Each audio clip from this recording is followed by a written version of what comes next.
भाई आप लोगों को बताएं, अपने गांव का आदमी कैसे होएगा।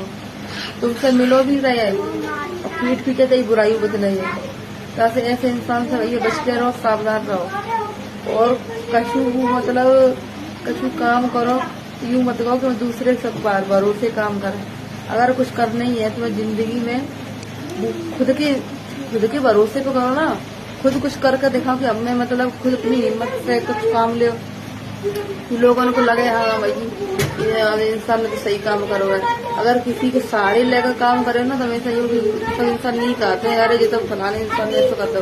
अगर कुछ करना है ना तो खुद के दम पे कुछ करके दिखाओ और दुनिया को बताओ हाँ हम भी किसी दिन मतलब किसी दिन अपनी कामयाबी हासिल कर पाएंगे। नहीं तो आज की दुनिया ऐसे ही हमसे मिल ही रहेगी और पीठ पीछे बुराई ही बतलाएगी। अगर कुछ करना है तो अपने दम पर करो, नहीं किसी का सहारा मत लो।